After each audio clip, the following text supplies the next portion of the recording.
You said that about the first wife. You forget that? You told us it was her, then you went and married somebody else that think like a man. You know, but like at the house, we had full control of what was going on. Right. You know, it's pretty obvious that Katt Williams has never been a fan of Steve Harvey. I mean, he's publicly called Steve out multiple times for supposedly being a liar and selling out for money and fame. But here's the latest twist in the tale. Now Katt is pointing fingers at Steve, claiming he played a role in allegedly pimping out his daughter Lori to none other than the now controversial Sean Diddy Combs. Didn't Diddy's son date her? Yes! That cannot be true. Diddy and Lori Harvey, they're heating things up in Italy. Notice her arm is on the back of his chair.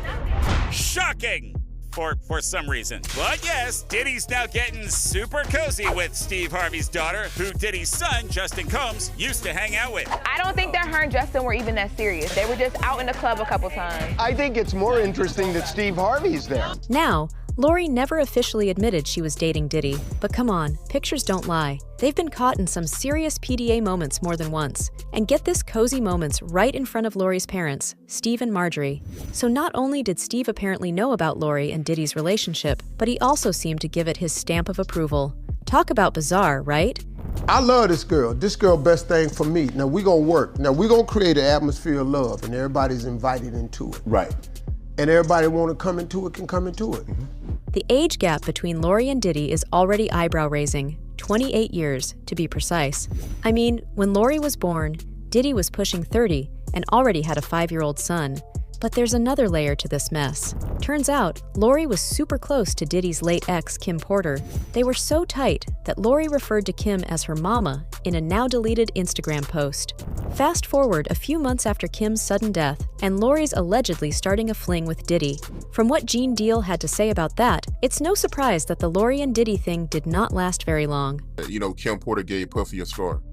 One night, when they were at home, at Kim's house on 110th Street, he wanted to, put his hands on her in the wrong way.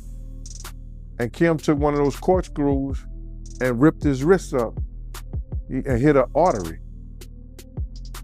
And if she was with somebody, he made it very uncomfortable for that person to be with, using the bodyguards. What you mean by that?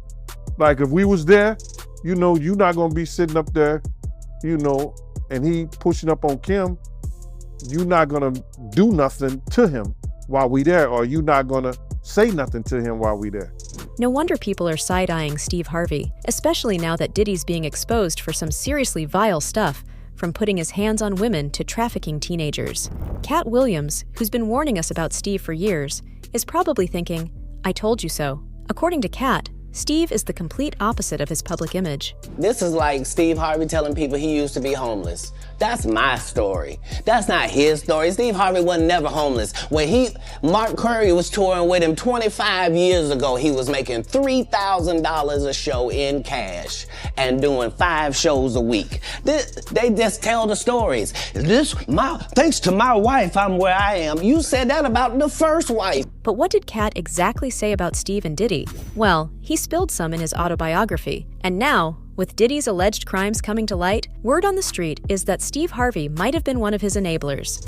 Steve's been keeping a low profile since Diddy's downfall, but their friendship is well documented, and Steve always spoke highly of Diddy. I'm friends with the guy that started these schools, Steve Perry. Yes. He told me. And see, the thing about Diddy, he didn't make a big splash about it. He just kept pressing him, because what my friend Dr. Perry was telling him was, why don't you just start, it's quicker, we can just start an after-school program. He said no. He pressed for 2 years. This is not a $100,000 donation, folks. This is millions of dollars of his own. This is millions. Millions. Not one, not two. This is millions of dollars. So, back in 2019, Lori was all hand in hand with Diddy and popping up at various places, even chilling in Italy with Diddy's kids and her famous folks, Steve and Marjorie Harvey. The number one most interesting thing about this photo is Diddy and his son are Eskimo brothers.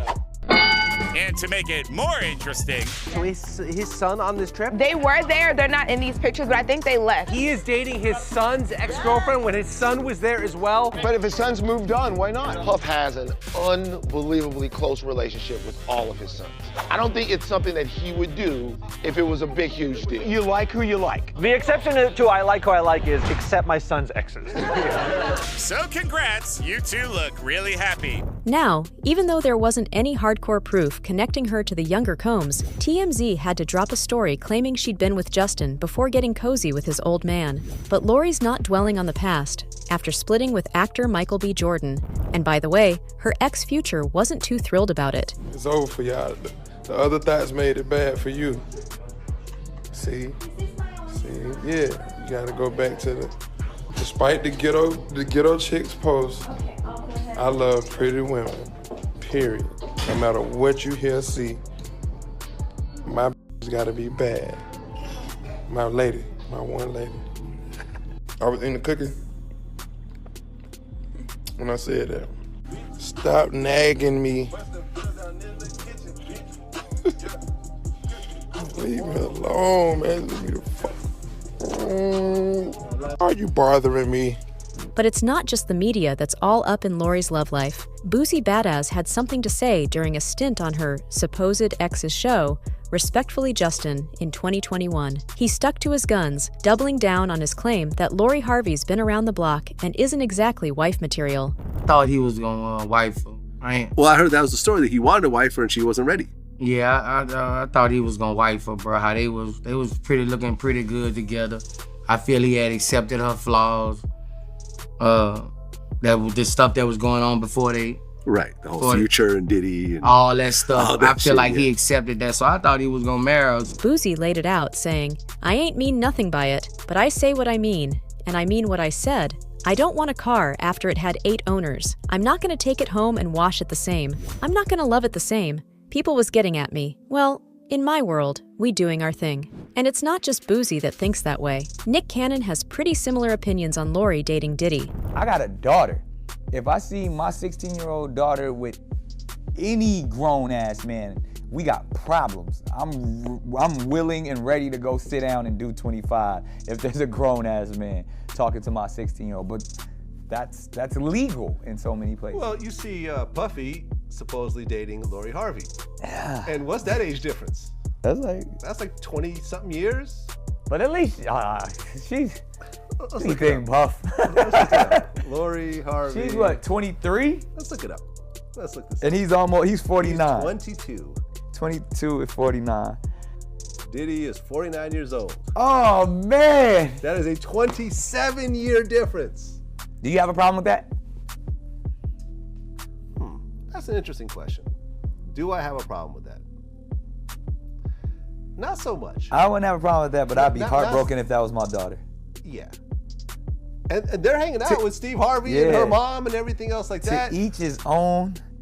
But I would feel like I failed as a father. You know, Lori Harvey might be used to Michael B. Jordan serenading her with love songs, but turns out she's got a different kind of musical tribute, and it's not exactly a ballad she'd hoped for. Future, her ex, decided to drop a diss on her in his collab with 42 Dugg. On the track, Future spits out, via Genius, "Tell Steve Harvey I don't want her. One thing I never seen was a beat leave." Despite this, though, Steve initially had a very interesting reaction to the two dating. How do you feel about your daughter dating Future? I don't know nothing about that. Oh, you don't? Do you approve of Future? I don't know nothing about it. Okay. And hold on, that's not even the whole story. There's an unfiltered version floating around that takes things up a notch. In that leaked version, Future raps, via Wrap Up, must have forgot to tell her daddy she begged me not to leave. Put baguettes on your ankles damn near up to your knees. She didn't have a choice but to go F a lame after me. Boosie had something interesting to say about this. Future put out a new song with 42 Dugg, and he said, tell Steve Harvey I don't want her. Man, Future, you know Future gonna drop them lines. Future gonna drop them lines. Future gonna drop them lines. Yeah, and of course people are, now everyone's comparing Michael B. Jordan to Future, and it's like all the women say how much of a better catch Michael B. Jordan is, because he don't have kids. They going off on Future right now. Right. They mad because Future slid, and you know they mad because Future made Laura Harvey, you know, one of the ones in the crayon box. So that's what I call it, a crayon box. Now, it makes you wonder, maybe Future's got some inside scoop that Steve Harvey might not be too thrilled about sharing with the world, especially considering he does not approve of her own choices. Do you think it's a good idea for someone who's dating one of your daughters to first read your relationship books? I think it's better if my daughters would read the damn book. That would be the smarter move, you know. That's it for the video, folks. Thanks for watching.